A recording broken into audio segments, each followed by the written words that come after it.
Welcome back to Between the Lines, here with the second episode of our summer series, joined by Bupe. We're going to talk about some World Cup ball. Glad to have you back. You were cooking with your ball knowledge last week, so it's an honor to have you back on for part two here. How do you feel about joining today? No, thank you for having me. I'm excited to talk about what happened yesterday and just before today's first knockout game. So I think it'll be a really good talk, a lot of interesting matchups to talk about, and we'll see. Yeah, it's going to be a blast talking about it here. And fortunately, my co-host Jay couldn't make it. He didn't want to. He's a very humble guy. He didn't want to tell anyone that he got called up to the U.S. men's national team for the first knockout game against Bosnia. So he's keeping under the cover. We'll see him on the pitch there. Good luck to Mhm. him. I'll But fly out just for him. yeah, I don't care how much it costs. I'll be there for Jay. we got to catch a flight right after recording this. So expect us there. But.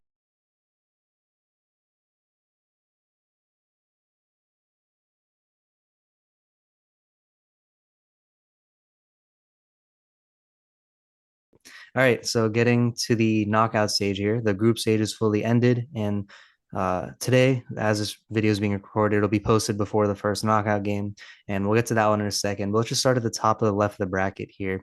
We have Germany versus Paraguay. How do you see this game going, Bupe? I think this should be a clean-cut game for Germany. I think they showed a dominant performance in the group stage, and I think that level of performance will continue onto the first round. And I would say 3-0 win for Germany. Yeah, similar take to you here. I think Germany had a very, very convincing group stage. They did have the loss to Ecuador, but it was the third game of the group stage where they were already pretty much clinched. So not really much to worry about there. Undav's playing very well. They have some good flow going right now. Paraguay, shout out to Mhm. them, but ultimately they're a third place team. I don't see them making this too much of a challenging match. I'm going to take Germany probably 2-0, 3-0, something like that. All right. Okay, let's move on to the next matchup on our hands here. It's going to be a bit of a more evenly matched matchup. I mean, compared to the last one at least. But that being said, I still think we're going to have the same prediction here. What are your thoughts on France versus Sweden? I have France being my tournament favorite and a lot of other people's favorite. I do think this matchup is going to be interesting. Depending on how Sweden formates their team, I do think they're going to be a formidable opponent to France. But I do think they run the era, at least recently, of running double striker with Isak and Gyökeres. We've seen that hasn't really worked out the best unless they played against Tunisia. But if they can figure out a way to make the team more balanced and more free-flowing, I think we have a really good matchup on our hands. But on France's side, they have such a high caliber of talent all across the field. And I do think this game could easily get away from Sweden. So I would say a 3-1 victory going to France or a 3-2 victory. Yeah, I kind of like your take here. I think I'm going to go similar, same boat as you. I'm going to take France winning here. I mean, France just absolutely dominated the group stage. Really didn't have any flaws in any of the performances. Even Dembele, we saw him get the first half hat trick in the final game against Norway, and there were questions surrounding his performance in the previous two games. So good on him to shut the haters up. But I think this should be a not the easiest of wins for France, just because like kind of like you said, Sweden has some star power in their attack, and Gyökeres and Isak, who two guys who just continue to not perform on their club level, but on their international level, playing very well. So Hmm. that being said, though, they're that team. I think they more than likely can come out on top of the entire World Cup here. So I'm gonna take France in a 3-1 win here. We'll move on to the next matchup. We have the first matchup of the knockout stage actually going to be happening today at 3 o'clock. South Africa versus Canada. What are your thoughts on this one? I think, well, all I'd say is so far, each game at this tournament has been very exciting. I'd say there hasn't really been a bad game except for a few duller ones, but I do think this matchup in and of itself should be pretty close. I can see Canada taking the win over this one by a small margin. So I want to say 2-1. But I do think both nations should be proud to make it this far for their countries. Yeah, I think both teams are. out of the matchups we talked about so far, this one is definitely the most even matchup. I mean, we saw both teams finish second in their group with 4 points. So I kind of think this will be a nice way to kick off the knockout stage. Should be some good hoops, some good soccer in front Hmm. of us. I think I'm gonna lean Canada just in terms of we saw Jonathan David. He had a hat trick in one of the previous games. I think Canada and also as well, being one of the host nations, I think Canada should be able to get this win here. But I wouldn't be surprised if South Africa does. I just like Canada more in terms of their star power in Jonathan David. So we'll see if he can get it done. Maybe he can have a good individual performance leading to a 2-1 victory would be my prediction. What are your thoughts on Canada not using Alfonso Davies so far? It's been a shame. I mean, when I saw that he hasn't been playing, my first thought was, is he still injured? He's had some injury history in the past with his torn ACL and knee injuries, but I mean, he's perfectly healthy from what we know, at least. We from what we know on the outside as fans. And I mean, Hmm. back when he was in his prime athletically, he was one of the best left backs in the world. Even for Canada, he was playing like left wing. Like that's how much of a dynamic player he is. He can play entirely on the attack defensively. One of the fastest players I've ever seen with my own eyes as well. Just especially those Bayern days, he was truly an electric player. So I don't know. I guess we'll see if he finally gets to see the pitch in this matchup here. But he's one of my favorite players. I hope he gets to be a contributor in this one. What do you think about him not really being used? Um, I do think it's a shame, like you said, such a gifted player athletically and IQ wise. I do think his career, unfortunately, has been stumped by, very egregious injuries, especially coming from ACL injuries, hamstring Mhm. injuries in back-to-back seasons. I do think it would be a struggle for him to find that form, but I do think, at least with the group stage, I would have hoped for him to get some of that rust off. But I can understand from a managerial perspective to try ease him into the game. You don't want him to re-injure himself so early on. Yeah, no, he definitely can't be thrusted into like a 90-minute role, definitely. Like he has to be eased in. So I guess that kind of makes me wonder why he wasn't eased in during the group stage, because now Hmm. it's gonna be high stakes games. We might not even see him play at all if we're being honest. So we'll see what happens. Let's go on to the next matchup here. This is gonna be a good one in my opinion. Netherlands versus Morocco. How do you see this one panning out? I think this is one of the most exciting matches in this tournament. I do think this is a very star-studded lineup on both teams. I think Morocco being one of the best nations come out of Africa, one of the best nations in this tournament itself. We saw their success going into last year's tournament, or last tournament in Qatar, finishing third place and Yeah. surprising a lot of onlookers. So I do think we'll see another performance similar to that. But on the opposite end, I do think Netherlands are a real force to be reckoned with this year.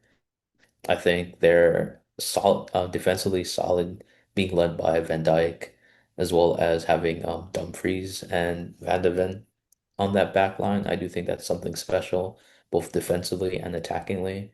And speaking of attackingly, we've seen Cody Gakpo find his form in his country, and as well, we've seen really bright splashes from Somerville. I think all those players together do make a really special team. And then experience-wise, I think Netherlands has another bump above Morocco. So I do think that will give them the slight edge over in this matchup.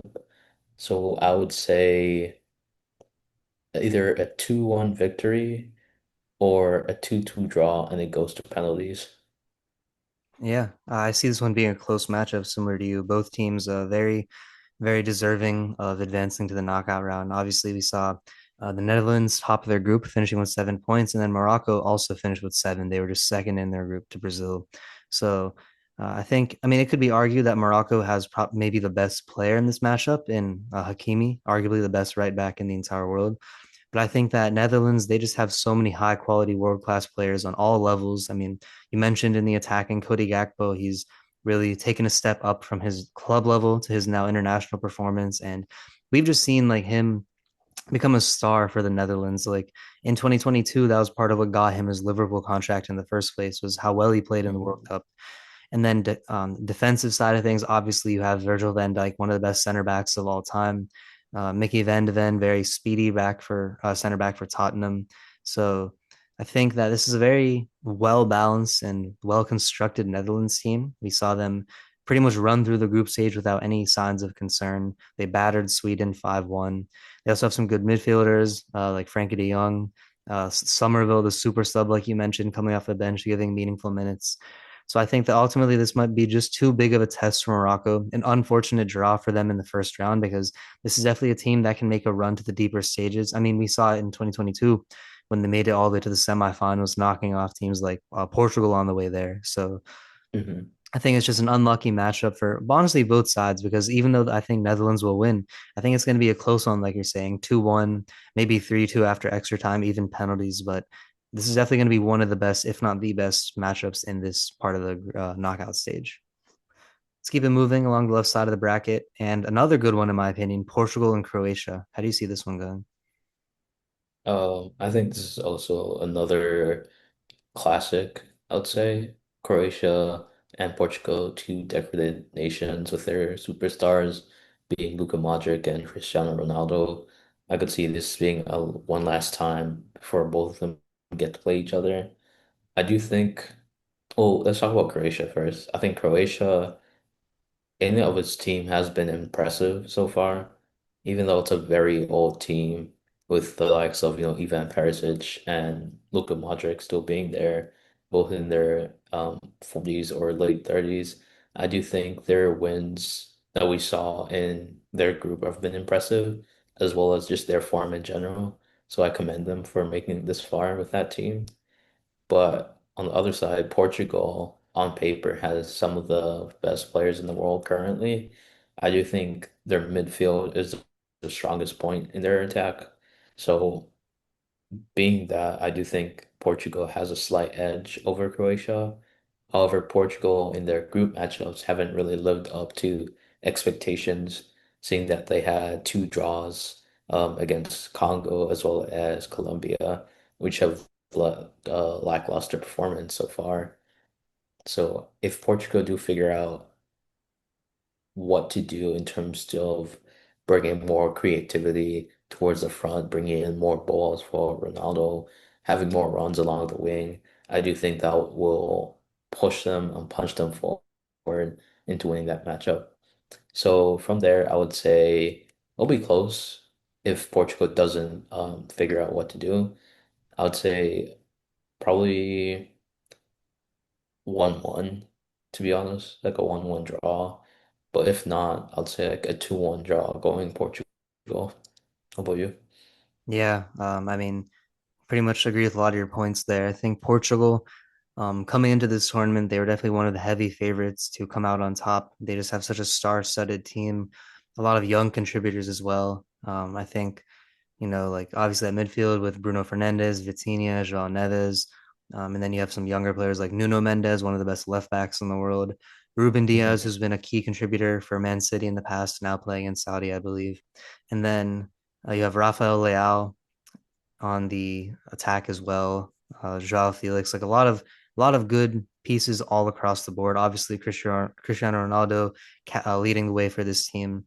Definitely past his prime at age 41, but still being a contributor. I mean, we saw against Uzbekistan, he got 2 goals, and I think, he hasn't had the best tournament to start, but I think part of that is also due on just the lack of like flow with this entire team. We haven't seen these midfielders be as like creative with the ball as they have been for their clubs.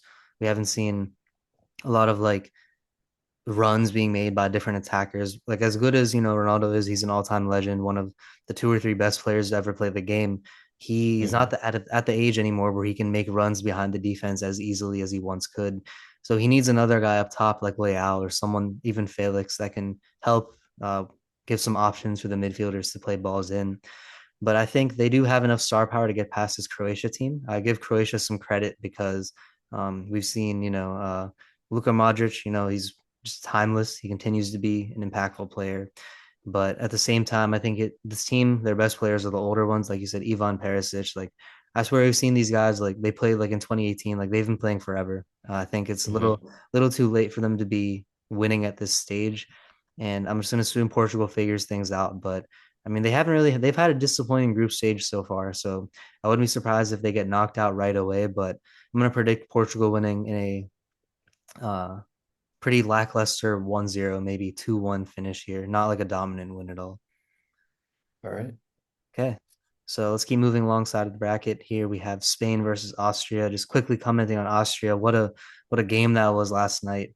Just all the emotions there. We saw That was insane. unbelievable. You could argue it was the best game of the tournament. So what a way for the best game to come for the last game of the group stage. Just two, I think I saw it was apparently the first time in World Cup history that a go ahead goal and an equalizing goal were both scored in like extra time or something like that. It was Madness. Yeah. insane. I remember watching it. I thought, when Algeria scored, it was, Yeah. done, rested, Austria's out. But they came back and hit that header. It was Crazy. what a way to end off the group stage, to be Yeah. honest. What a What a banger. performance. And both teams played well, so it's good they both moved on here. So Mhm. starting off with one of them, we have Spain taking on Austria. And how do you see this one going? Before that game yesterday, I had Spain winning, whoever they would face in that bracket space before everything was confirmed. But based off that performance yesterday, and based off Spain's some lackluster performances in their group stage, I think this matchup will be close. I think Austria could take them all the way there to a draw, or if not, maybe Austria could knock out Spain. I'll take the underdog of this. I could see Wow. Austria, bringing that dog out the same way they had against Algeria, some do or die and knocking out Spain. While I don't think it'll be a wash, but I do think it'll be close. Mhm. So I could say like a 3-2 or a 2-1. Yeah, that's I mean that's definitely a potential upset watch here. Austria led by Sabitzer, a world-class player for Dortmund. I think that I think I'm still going to lean Spain here just because I feel like although this team is on the younger side, their best players are young and Yamal, Ferran Torres, Pedri, Kubarsi, so many good young players for this team. Nico Williams, who unfortunately, I mean, that's a factor as well. He's going to be out with the injury Yeah. he's going to suffer. That could be a problem for Spain in terms of their attacking versatility. But I think this team, even though they're young and they don't have the experience, I think they do have the talent to get past this first round. But I think they definitely were hoping that Algeria would come out on top in that match because Austria, in my opinion, is probably the tougher opponent out of Algeria and Austria. So it's going to be tough here. I could see Spain winning probably 2-1, but it's going to be a tough, good first game. Going to be some Hmm. some good things to watch there. I think it's not just going to be one-sided blowout like people may think it will be. All right, Yeah. let's go on to the host nation here, the United States taking on Bosnia Herzegovina. How do you see this one going here? Both teams kind of under the radar, not really properly tested in the group stage, I would say, for either of them. Hmm. So interesting matchup on our hands. What do you think about this one? I think this should be an interesting matchup. I think the US has developed a really strong team. I think this is one of the best teams they've ever developed so far in history. I think they have a lot of talented veterans in the looks of Weston McKennie, Tyler Adams, Christian Pulisic. I think those three would really lead the lines within this tournament. And you have, young, fresh talent like Freeman, Sergio Dest, Reyna. I think this team has such a bright future in its hopes. And that being said, I do think Bosnia has this certain level of hunger coming into this tournament. Not to say the US doesn't, but a lot of people had written off Bosnia in their group stage, thinking that they wouldn't qualify. And watching it, I saw a really impressive team come up, very attacking forward. They played, I think they played Canada to a draw in the first match, Yeah. which, surprised a lot of people. But I do think it'll be a closer matchup than people think. And you know what? I'll take the upset here on the Wow. underdog, and I'll say that Bosnia would take the win over the US in a 2-1 victory. Interesting take there. Yeah. I mean, this is probably one of the tougher third place teams to face, I would say, for the United States. So, um, I think, yeah, the United States topped their group. They did lose to Turkey, although in that matchup, some key players were benched. But I think it's more kind of looking to the future that this is very promising for the United States, where they have a lot of. This is definitely the best team. You could argue that they've put together all time, but definitely one of the best teams in recent history for sure. So many good pieces. They have the mix of like veterans, like you said, in Pulisic, Tyler Adams, Weston McKennie, and then Hmm. also so much young talent. Like in addition, like Balogun as well, coming from Monaco, playing very well for this team. Uh, so many good players here. I think that, the one underrated factor in this matchup will be the home field advantage. We'll see how the fans are. There's a lot of passion around this team in terms of the fan base for the first time in some years, which is nice to see. So I think that I will stick with the hometown favorite here and pick the United States in a 2-1 victory, giving respect to Bosnia's attacking prowess. But I think I'll stick with the hometown team here. Let's see how it goes though. All right, let's move on to The the next biggest matchup. fraud watch Here we ever go. seen. Belgium taking on Senegal. We saw Belgium top the group with the win in the last game there, but had a very lackluster group stage otherwise. What are your thoughts on this one? I think Senegal is a clear winner here. I don't think Belgium has shown anything really inspiring so far. I think their group stage was one of the most disappointing runs that we've seen. Sure they topped their group, or yeah, sure they topped their group, but it was a real struggle to watch it as a fan, I would say. Um, with them not being able to get the job done early, we saw that in that group, everyone was tied at some point. So those upcoming match days for the groups were really important. You'd think that pressure would make them play better, but surprise, surprise, same formula, same team, nothing really changed. And to speak on Senegal's part, another giant in Africa, they've had an amazing run so far.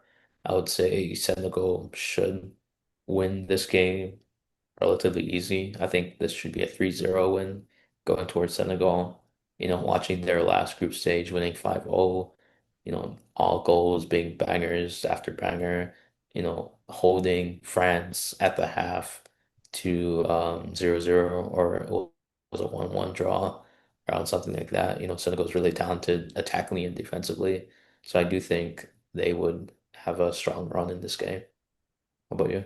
Yeah, I think I'm gonna agree here actually and go with Senegal, and they might even be the underdog in terms of betting. So I don't even think they should be the underdog, honestly. They should be favored in this game. We saw them crush Iraq 5-0, and like you said, like those are some of the best goals of this tournament. It wasn't five tap-ins. We saw some beautiful shots from long range, and I think Senegal is definitely on a better form right now than Belgium. Belgium, that we did see them win 3-1 against New Zealand, but up until then, they just been drawing 1-1, 0-0, playing very, very poorly in general. And Mhm. it's just a shame because, they have an all-time great in Kevin De Bruyne, all-time uh, like good attacker in Goalkeeper. Lukaku, one of the best goalkeepers in Courtois. They have like some great legacy players, but they just Even continue. Trossard, Yeah, leading the Leandro lines with Trossard Arsenal. playing very well for them. It's just a shame because they continue like year World Cup after World Cup to just coming up short. I mean, we saw in 2022 they didn't even make it out the group stage. Hmm. Previous years they've just not lived up to expectations, and I think unfortunately it's just going to be another year like that where they made it out the group stage. Credit to them, but first of all, they struggled to get out, and second, in arguably one of the easier groups, and second of all, they just haven't really had much attacking momentum at all, which is interesting when you have one of the most creative midfielders of all time in KDB, Lukaku, who's a goal scoring machine. Obviously, both a little out of their athletic primes, but still meaningful contributors. So I think it's just going to be under a disappointing tournament for them. I see Senegal winning this game pretty convincingly in a 2-0 fashion, maybe even 3-0. And I don't see Belgium really giving much of a threat to the other team at all in this one. All right. Okay, let's keep it moving. Now, on to one of the most anticipated matches, or it's one of my Mhm. anticipated matchups in this tournament would be Brazil versus Japan. tomorrow actually in Texas. So I do think this should be a very exciting matchup. I think we're going to see good football. I think both teams are very talented. I think both teams have produced a really strong lineup on each side, albeit that Japan is missing some of their biggest stars due to injury. But I do think this is going to be pretty difficult for a few reasons. I think Brazil, while, incredibly talented, some of the best players in the world on that team, Vinicius Jr., um, Rafinha, Neymar, Endrick, Cunha, Gabriel Martinelli, Guimaraes, Lucas Paquetá. I do think that team, or even Endrick, I do think that team has such an amazing attacking front, but they do lack in their defense some parts. I do think that's one of their biggest weaknesses. And I think if Japan does exploit that weakness, it'll be really troublesome for them because Japan plays as such a unit within the group stages, as we saw earlier. Very passes connecting, like-minded, forward runs, something that would just give trouble to Brazil. But I do think this should be a close matchup. I do think people should write off either team. I can see this going to, a 2-2 draw or a 3-2 win for either team. But I do think Brazil has that little edge in terms of experience and firepower. So I do think Brazil will take the win over here. Yeah, this is honestly a nightmare matchup for Brazil, in my opinion, because we saw they didn't really have too much trouble in the group stage. They played very well, led by like Vini and Mateus Cunha up top. Very, very good world-class attackers. Interestingly, like we mentioned Rafinha, who was a finalist for Ballon d'Or last year, but he might even be missing this game actually because I think he's having some like like financial drama or something like that. He also had the hamstring injury where he missed another game. So I think there is a bit of tension in terms of their attack, but they do have a lot of good players, like we mentioned, Endrick as well. If he gets to play, if Ancelotti puts his differences aside and plays Endrick, but kind of like you mentioned, they obviously have Gabriel, who's one of the best center backs in the world, but outside of him, not really many meaningful contributors on defense. Marquinhos as well, but we've seen he's a little bit older, past his athletic prime. I think he's like 32 now, so I think this is almost a bad matchup in terms of Japan. They play very connected football. They're excellent at, like having long passes, or sorry, like very high pass possessions, staying very connected, making runs beyond the defense. Just like they know how to find each other when especially getting open in space. And that's going to be a bit Mhm. of a problem like for Brazil when they have so many holes in their defense. But that being said, just in terms of the quality of players that Brazil has, even like Allison and goalie, they have so many world class players that I think it's going to be hard for Japan to overcome the star power of Brazil. And I think this could be a high scoring affair. Both teams are very, attack oriented, very good offenses. So I think I'm going to lean Brazil in a 3-2 fashion here. I think we could see kind of like both teams in like a, like 2-2 situation, and then Brazil maybe finally gets out on top in the end. But really excited for this matchup. Very good matchup of just attack versus attack. I like how this one could pan out. Mhm. Let's go on Moving to on the to, next one. oh, Yeah. my bad. No, it's okay. Well, we got Ivory Coast versus Norway here. Mhm. Again, underratedly good matchup. A lot of people might just like immediately pick Norway because of Holland and Odegaard, Oscar Bob, other players as well, but Larson as well. But I think that I think I will lean Norway here just because we've seen Holland. He just knows how to find the back of the net, except for that France game where they just play their entire B team. That was funny. But Holland is very good, one of the five best players in the world. And then when you have a world class midfielder like Odegaard, when he's, finally healthy, not really injured right now, when he's playing connected with Holland, it's an unbeatable duo. Although I do think Mhm. Ivory Coast will pose a bit of a challenge to Norway. We've seen players like Ahmad, Pepe be very good for this team. Pepe scored 2 goals in their final group stage match. So I think Ivory Coast is a very good team. And I think it's just an unlucky draw for them because Norway has a lot of attacking star power that will be hard to overcome. So I'm going to lean Norway in a 2-1 victory here, but very close game that I'm excited for. What about you? I do agree with you. I think, like you said, Ivory Coast being very talented. Again, also one of the biggest teams in Africa, having the likes of Ahmad, Pepe, Diomande. I think those three will be very important for this game. I do think Ivory Coast will put up a challenge for Norway because they're very defensively solid. I would say, you know, but there is that size disadvantage that we do see. I think, Norway has an average height on that team, at least being 6'3". That's something that's going to be like very troublesome, especially with crosses coming in. Could you imagine, here's Holland, Mhm. here's Ahmad, then Holland just, rises above him. I think that'll be something, Ivory Coast would be probably training for or trying to limit as much as possible. But I do think Norway has that, slight edge above them with the likes of one of the best strikers in the world being Haaland, as well as being assisted by Martin Odegaard, like you said, Strand Larsen, Sorloth, Oscar Bob. I do think this is one of the best Norway teams we've seen. At least this is their first tournament in the last 37 years. So I do think it'll be an exciting matchup, but I do agree with you. I can see Norway, taking a win and a 3-1 victory. All right, keeping moving along the right side of the bracket, we next have Mexico, one of the host nations, taking on Ecuador. How do you see this one going? I think this is another exciting matchup. I think both teams play really aggressive attacking football. I can see that. Well, another important thing, like you said, similar to the US match, home field advantage. Mexico's next three games are, if they win this, would be in Mexico City. So I can see that they will, use the crowd's energy to feed off them. I think it's going to be a close matchup. I can see a 2-1 victory going Mexico's way. Not to write off Ecuador. I do think Moises Caicedo, leading the lines for his team, will put up a fight. Yeah, it could be argued that Ecuador has the best player in this matchup in Caicedo. Just he has unlimited, like what a high work rate, unlimited cardio. He's excellent, hardworking player for Chelsea.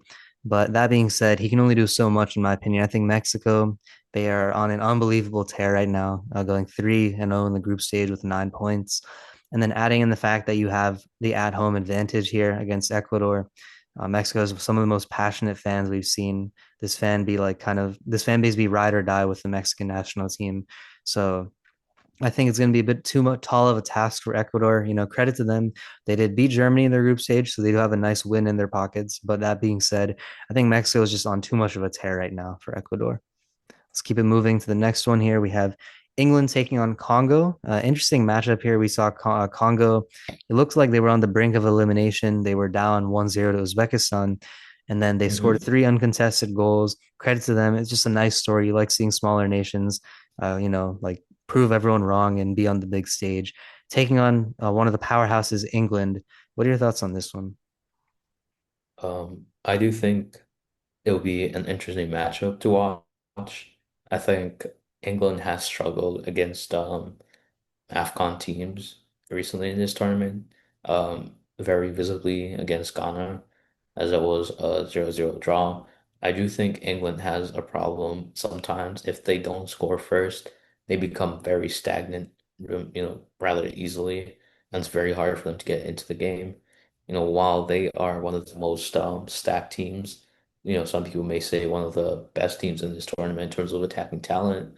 Um, I think, the likes of Harry Kane, Jude Bellingham, Marcus Rashford, Bukayo Saka, Elliot Anderson, Declan Rice, I do think very talented. If they find a way to get into this game early, I could see England usually getting that win over Congo, but not to write Congo off. We saw them, dig deep and get that win over Uzbekistan with the likes of Wissa coming and scoring a brace for his country to put them through to the next round, as well as Wan-Bissaka on the right wing, being very defensively solid and having some attacking power with his crosses. So I do think this is something we should watch out for. I do think England is also defensively lacking. Um, I think they don't really have strong centerpieces at the back wall. John Stones is there. He's getting up there in age.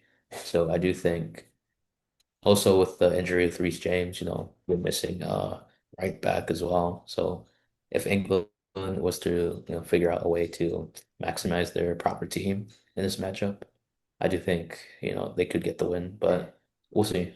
How about you? Yeah, this is you touched a lot of points perfectly. I think England they should be a bit concerned defensively. They are led by their heart and soul of the defense in John Stones, but his best years are definitely in his past here. He's getting a bit out of his athletic prime. And then Reece James, who's a world-class player for Chelsea. I mean, as has been the story with his entire career, he's just never been able to stay healthy, unfortunately. It's a shame because he's very exciting to watch when he is healthy. And so now it seems like they're going to be missing having a guy like Trent Alexander-Arnold on their squad because they really have a gap now at right back with Reece James being injured. So that being said, they just have so much athletic talent, like attacking talent, like you mentioned. I mean, so many names: Declan Rice, Jude Bellingham, Harry Kane, just to mention a few. And we've seen Jude Bellingham put up what a master of a performance he had in the third group stage game, getting the assists and goal. Nice connection with Harry Kane there. Harry Kane just always seems the way to find the back of the net, officially crossing 70 goals on the year. Now Hmm. crossing Ronaldo's best career year and pass up Messi's second best year as well, I believe. So playing the best form of his life, even as he's getting older, he's aging like wine. Congo, although Wan-Bissaka has been playing like one of the arguably the best defensive outside back in the entire tournament.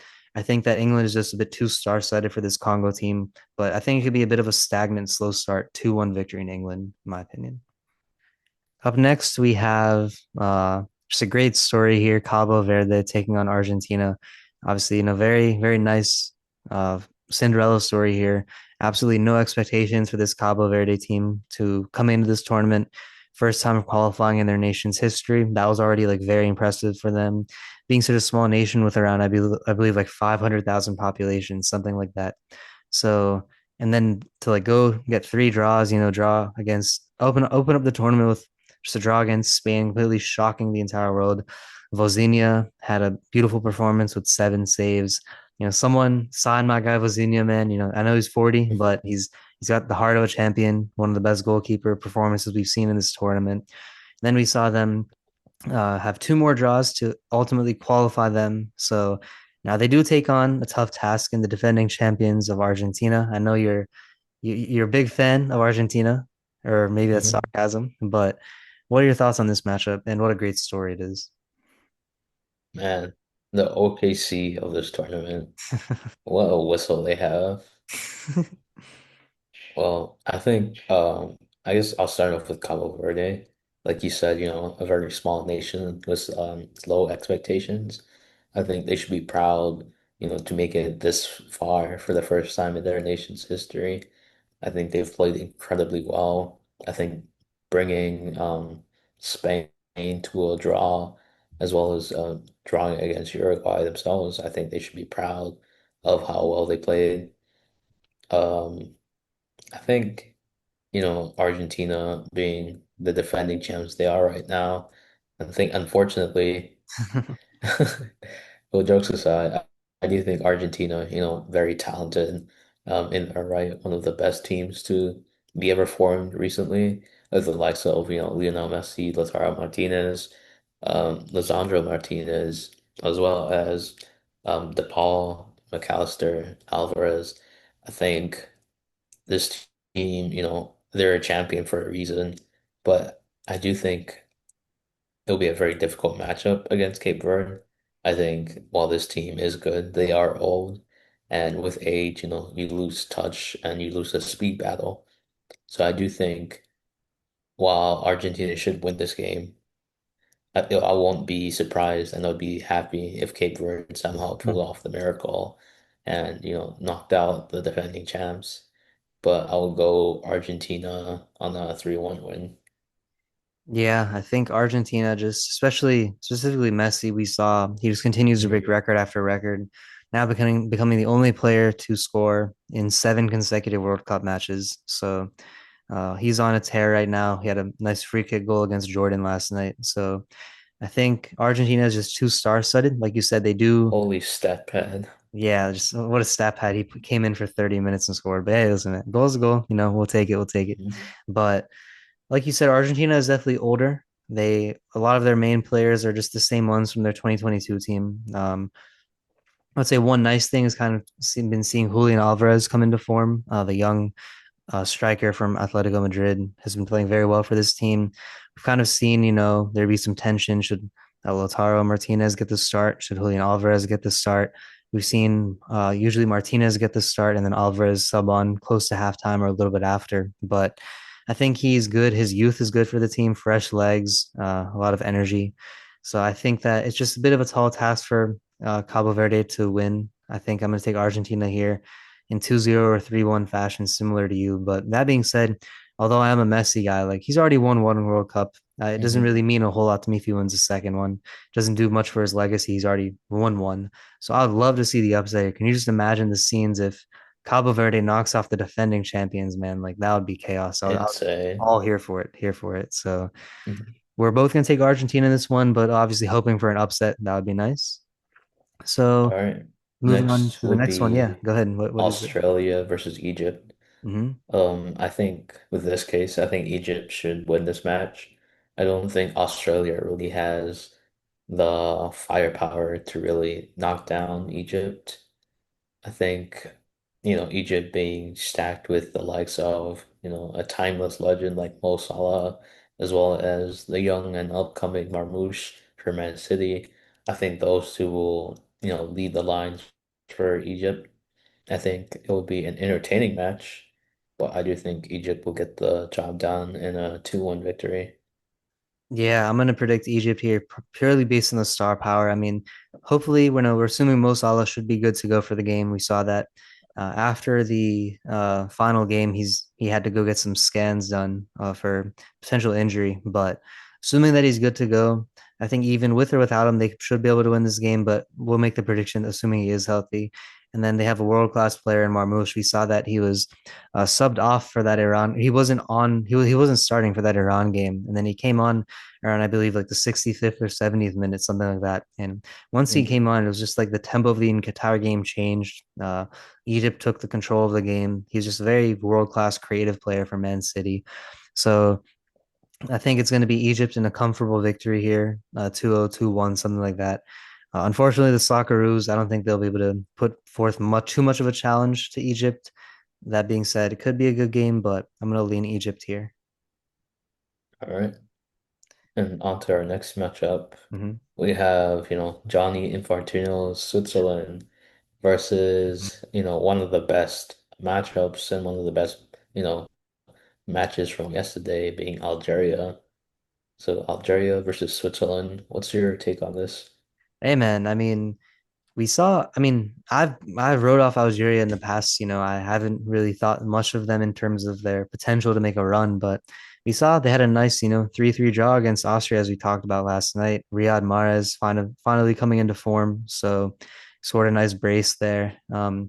That being said, I think the Switzerland team is very, very talented in terms of they have good veteran presence in Granit Xhaka as their captain leading the way from the midfield, but they also have a good youthful team experience and goal as well in terms of Kobel. So I think that this team is a bit too tall of a task for Algeria. But that being said, I don't think Switzerland is that good. They didn't have the strongest of groups. They were in the group with, I believe it was Canada, South Africa, and one more team I'm blanking on right now. But yeah, not really that battle tested Oh, team. Canada, Switzerland, Bosnia, and Qatar. Right. Oh, Yeah, okay. Yeah, yeah.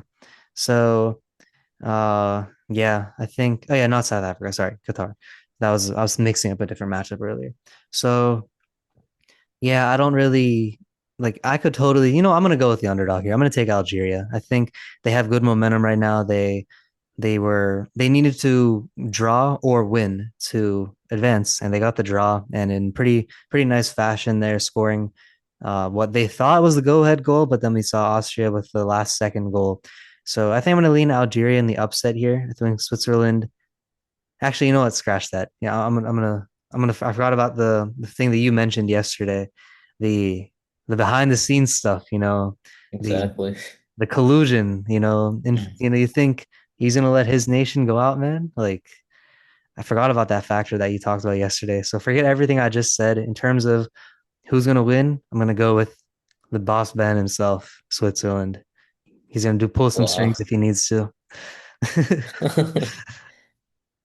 I think, like you said, I agree with everything you said about Switzerland.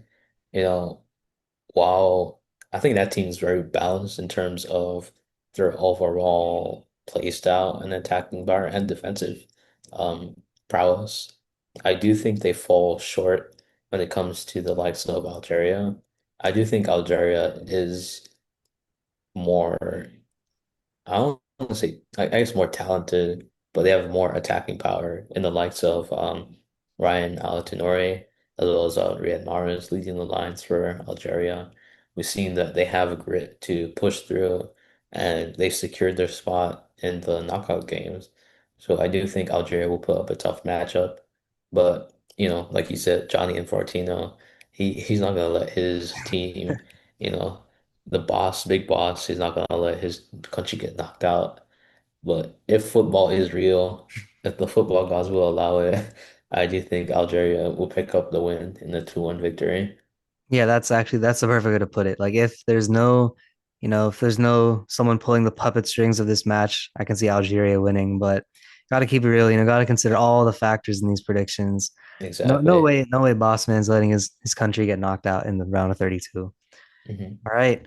And let's wrap it up with a underrated good game here, I think, in Colombia and Ghana. I think Colombia had a very nice, very good group stage performance in terms of not really on anyone's radar, but we saw with the likes of Luis Diaz, James Rodriguez, a World Cup legend, as we saw in 2014, had a bit of a slow start to World Cup 2026, but in the final draw against Portugal, I mean, what a performance by him. It looked like he was like 10 years younger, playing with a new sense of fluidity, running the entire offense through him, making good passes for the guys.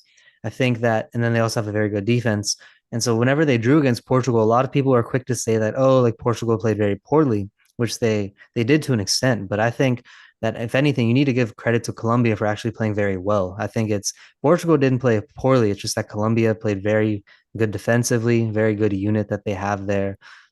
I Hmm. think they also just put up a lot of shots compared to Portugal. So this is a very good, deadly offense. Luis Diaz, one of the best left wings in the entire world right now.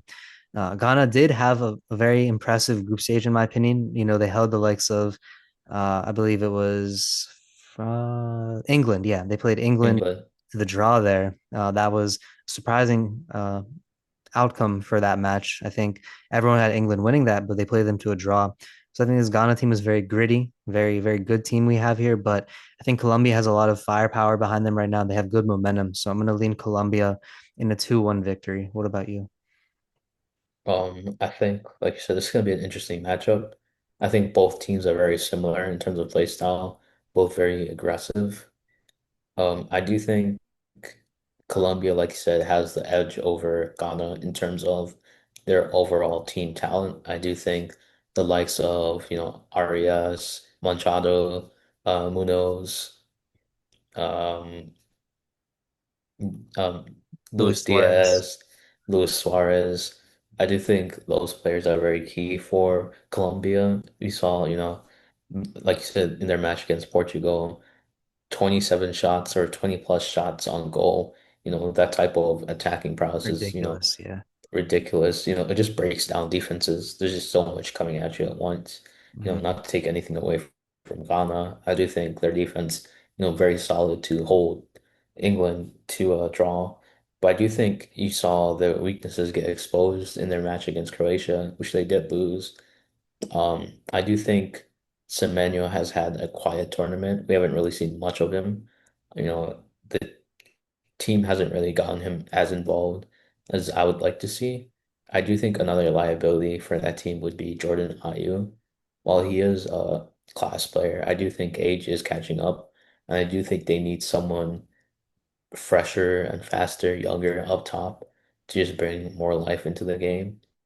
I do think if Canada, if not Canada, if Ghana plays more towards their wings, brings more creativity and crosses, I think this matchup will be, like I said, very similar. I think it would be goal heavy if these changes are fixed. So assuming everything is for the better between both teams, I would say Colombia would win, but I think that wouldn't be the 3-2 win in Colombia's way. All right, so that's going to wrap up our round of 32 predictions for the knockout stage here. We're definitely in it's going to look like we got some good matches coming up on our hand here, so we'll see how they pan out. Now let's take a step back and maybe look at the entire tournament as a whole. So, shout out to Jay for this idea on the last episode. We're going to do it again because it's been a week. So some of the favorites have maybe shifted up and down. We've seen some disappointing performances, some expectations exceeded. So let's revisit each group leader now that the group stage has commenced. And I want you to let's each, share if we think that they can make a deep run in this knockout stage. I think we'll try to keep it a little brief. We'll do maybe like a few sentences per country since we've talked about all the teams already. But let's hop right into it Mhm. and go to Group A. We saw Mexico finish with 9 points here. How do you see this one panning out? Do you think they have a chance to go far? I think Mexico's journey ends in the quarterfinals. I do think while talented, I don't think they have enough star power or like it's not their time yet to go that far. Yeah, well said. I think Mexico, I mean, they have all the momentum. They're going to have some home field advantage, but I think at some point you have to actually look at the roster itself and realize that this isn't really a contending team. So I think they can win one or two knockout stage games, but I don't see them making it too much further than that. Let's go to Group B here, and we have the champion being Switzerland. They finished with 7 points. Thoughts on them? I think Switzerland, well, I think be interesting. I do think they can beat Algeria, but I do think their journey ends in the round of 16. Yeah, it's if they get past the tough opponent in round one, Boss Man can only pull so many strings. I think this team isn't going to make it too far. I'll say best case, final eight, quarterfinals. Worst case, it's going to be round of 16, like you said, or even lose right away to Algeria. So Hmm. not too deep of a run. Going to Group C, we saw Brazil finishing with 7 points. Morocco had seven as well, but Brazil had the tie-breaking advantage. So thoughts on Brazil? I think Brazil, incredibly talented, one of people's favorites to win the tournament. But I do think their journey ends in the semifinal. I think the defense is one of their biggest weaknesses coming into this tournament. Yeah, too many holes on defense for me to really see them going far. It's a shame because I want to see Neymar, one of my, the prince who was Hmm. promised, one of my favorite players. I want to see him One of the finally. idols of football, Oh just win yeah, something. everyone says like he's your favorite player's favorite player. Like he's what a player he was and is. He got to appear, but hopefully he gets to hold the trophy. But being a bit more realistic, I think this team has too many holes on defense. Gabriel can only do so much. They don't have any left and outside backs at all, really. So I think that this is unfortunately going to be a bit of an earlier exit than people could think. I could see them even losing earlier on. I mean, they already have a tough start against Japan, but I'd say, if things do work out in terms of matchups, they could make it all the way to, I'd say, the quarterfinals, maybe even the semifinals. But I'm going to temper my expectations a bit and have them losing before the quarterfinals. But hey, prove me wrong, Brazil. Some of my favorite players are on that team. Let's go to Hmm. Group D here. We saw the United States finish with 6 points. How far do you think they can go? I think if the United States play like they did against Panama, or was it Paraguay? Paraguay, yeah. Paraguay, I think they could make a run to the quarterfinal. I think I could see Mhm. that team pushing the boundary and really proving some people wrong.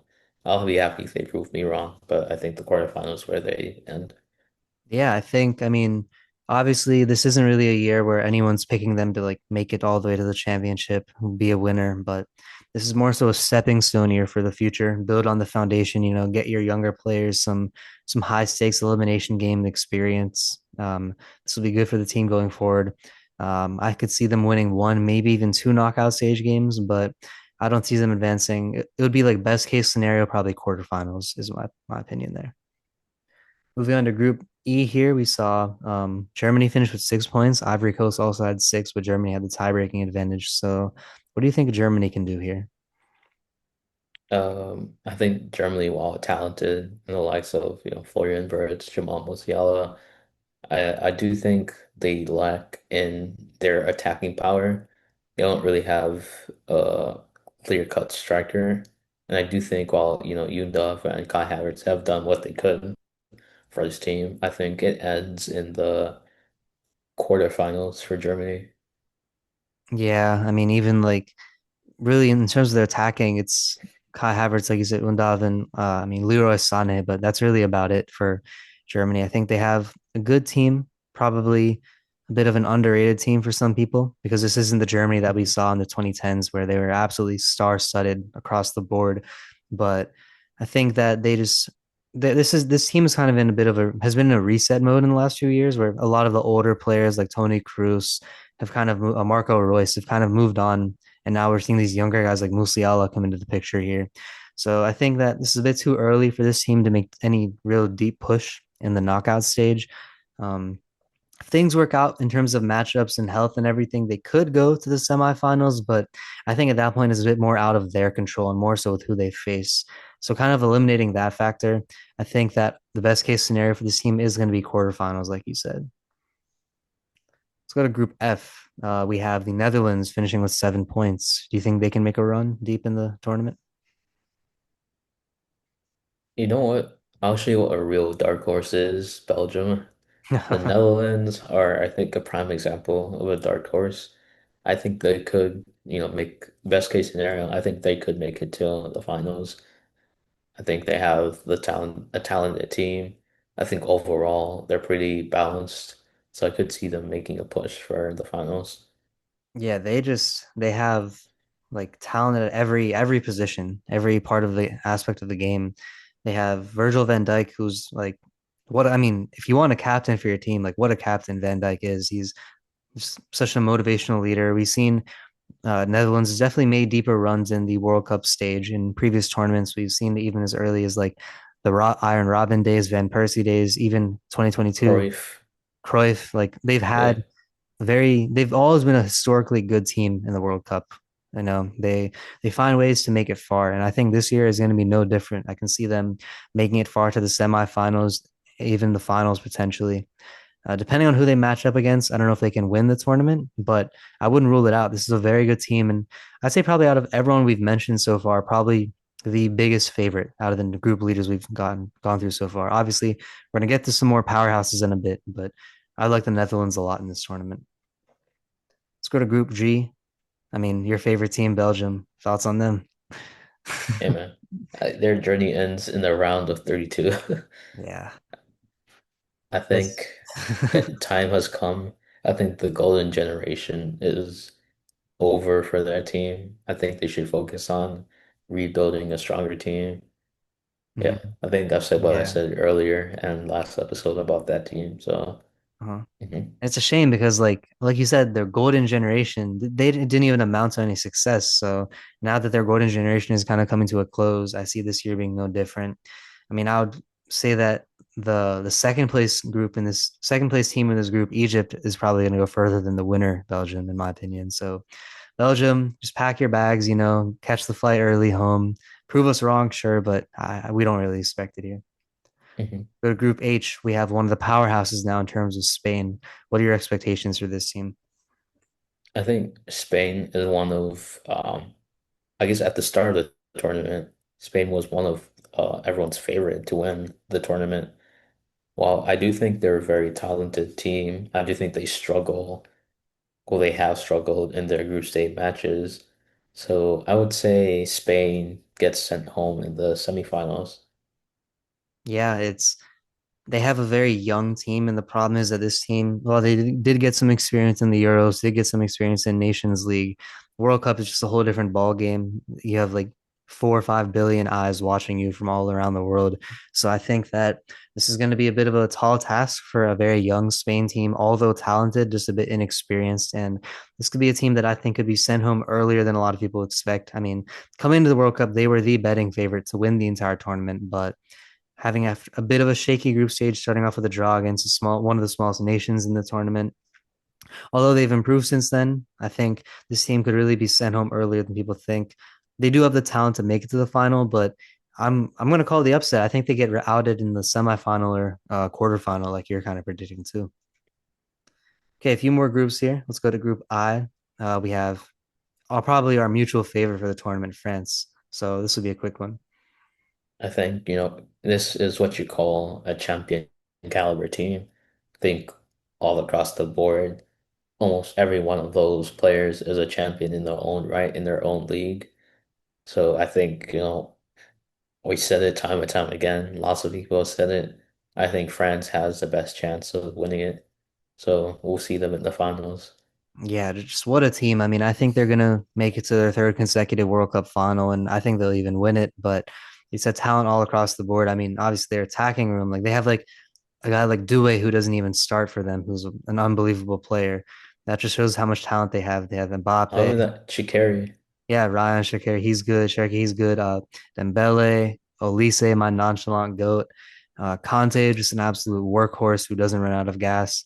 Uh, Adrian Rabiot, I think this is say his name. Rabiot. yeah, He's just like he's always been there. I feel like Chouameni, it's so many good players on this team. Bupe, Saliba, Kude, yeah, Saliba, and then N'Golo Menyon. They Mike just have Mignon, yeah. like what a team, top to bottom. This is it's not even glazed. Like we're being realistic here. This team is very good, and their expectations to me, if they don't appear in the final, it's a disappointment. Honestly, like if they lose any earlier than the championship, I'd say it's a disappointing year for them. So I think so. yeah, I think that's how high the expectations for how good this team is. Let's go to Group J. Three more groups here with another powerhouse in Argentina. Thoughts here?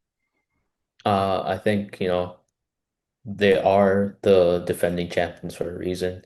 I think, again, like I said earlier, one of the most decorated teams in football and in Argentinian football history. Um, but I do think this team is old. I could see them losing in the quarterfinal against a younger, fresher team. So we'll see. But I think quarterfinals is where the journey ends for Messi. Yeah, they can. I mean, they have.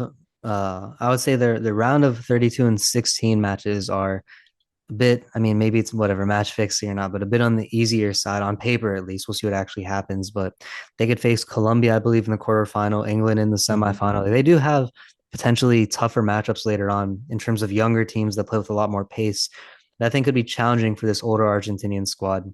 And also, you have to factor in the fact that it's going to be the first World Cup where now there's an extra knockout game compared to the previous one. So even Hmm. more miles that the players are going to have to run. It's going to be a lot of fatigue for this older squad. I don't know if they can handle it. So I could see them being sent home before. They obviously have the talent to make it to the final, even potentially win it. But I think at some point, age becomes a factor. And I think they lose in the semifinals. Or if they make it to the finals, they lose there to France.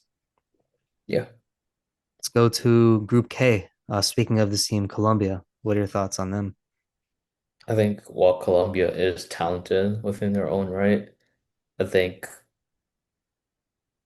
very similar to 2014, one of their best runs ever. I do think it ends in the quarterfinals again.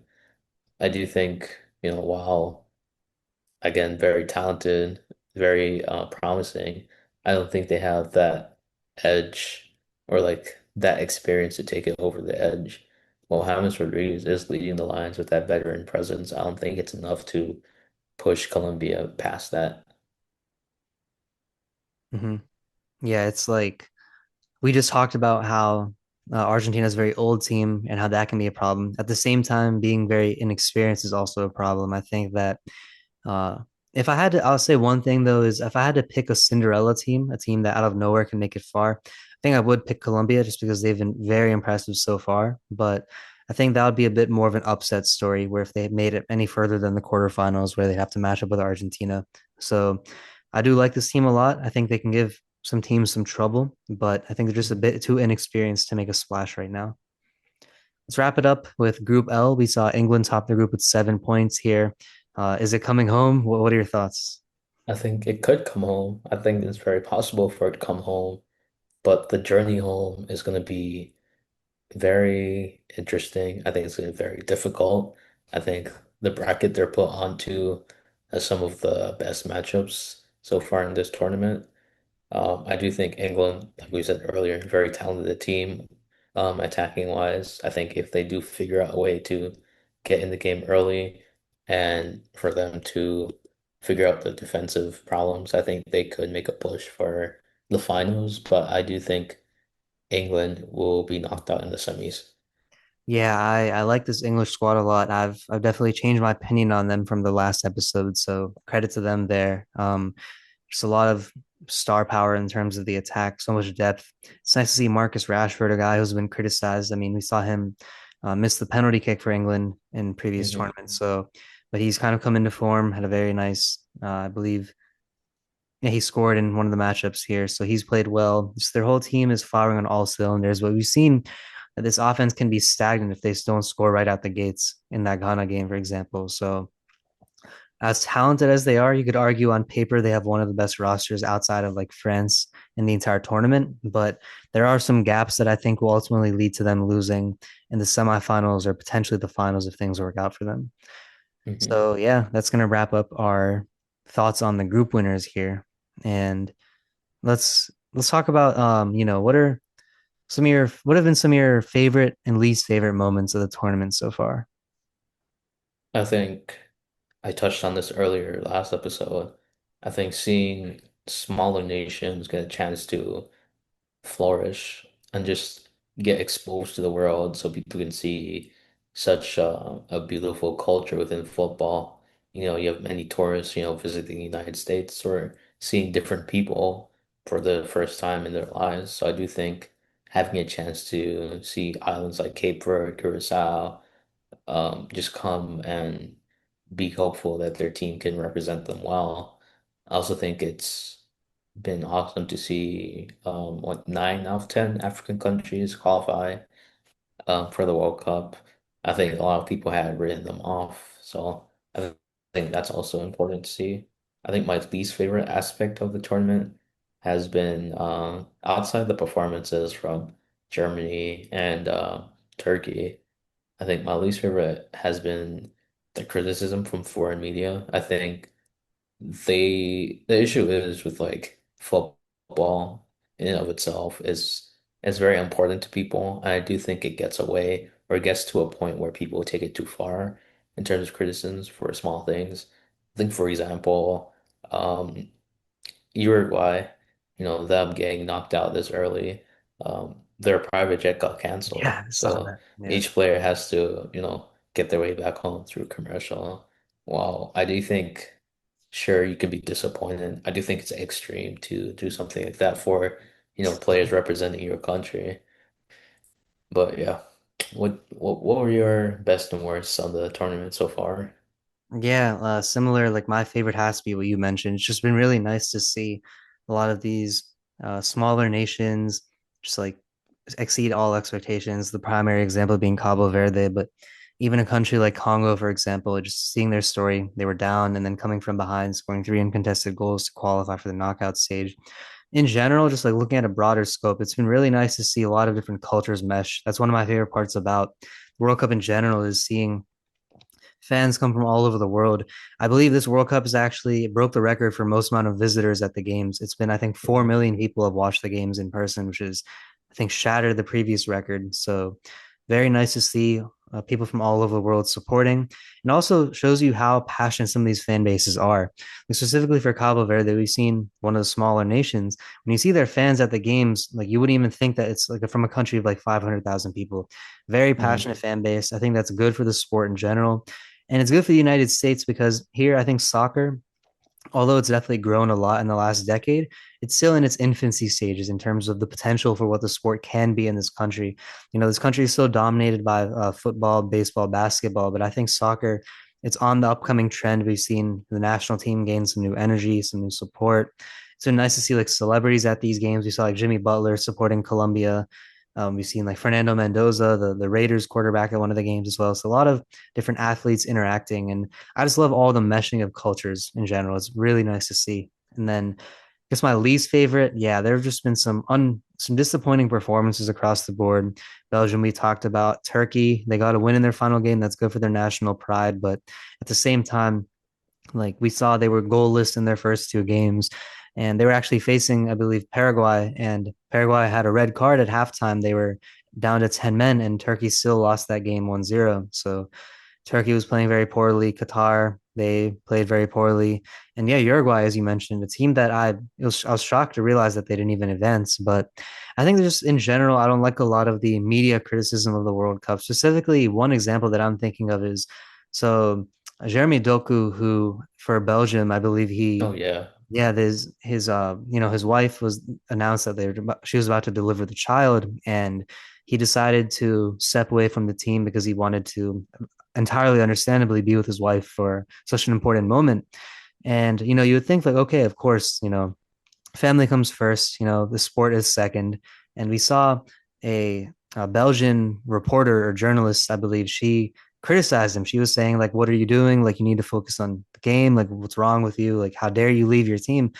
And I think at some point people need to realize that it's not that serious. Like this is a sport, people love it, but these athletes, they may have a lot of money, they may be doing like the dream profession, but at the same time, they're still humans at the end of the day. They shouldn't be treated any differently. You should realize that they have their own personal lives to tend to. Kind of like with that Hmm. Uruguay example. Like I was shocked to see like they canceled the private jet. Like obviously, they'll find their way home on their plane, but like it takes a lot of pressure and courage to represent your country on such a scale where you have billions of people watching from all over the world. And so even if your team comes up short, that you should have the utmost respect for them taking on that challenge and representing you. So I think people need to learn to not really take this too seriously. Like, it's good to be a fan, it's good to be passionate and love the game, but you have to draw the line sometimes that I think people don't really know how to draw at times. Hmm. But yeah, Yeah, well said. I couldn't have said it better myself. yeah, no, it's been I think that's gonna wrap up our episode here. So it's been a blast talking about the World Cup with you these last two episodes. Seeing the ball knowledge full on display here. Maybe I'll have to Please, get please. That's all yeah, you. I'll have to get some input from you for my fantasy team next year. But yeah, we'll see here. Thanks for coming on, Bupe. It's been a good time here. Hope to have you back on for future episodes as we get deeper into the knockout stage here. But yeah, hope you had some fun today. No, thank you for having me. It's always a blast to talk to you. It's a shame that Jay couldn't be here, but I hope in the future we have him back on so we can talk about first round of knockouts. Yeah, Jay should be back soon. He is the biggest, most high IQ a soccer fan, one might say, out of us both. So it'll be nice to Mhm. have him on. But make sure you guys comment down your World Cup predictions, and we'll see you next episode.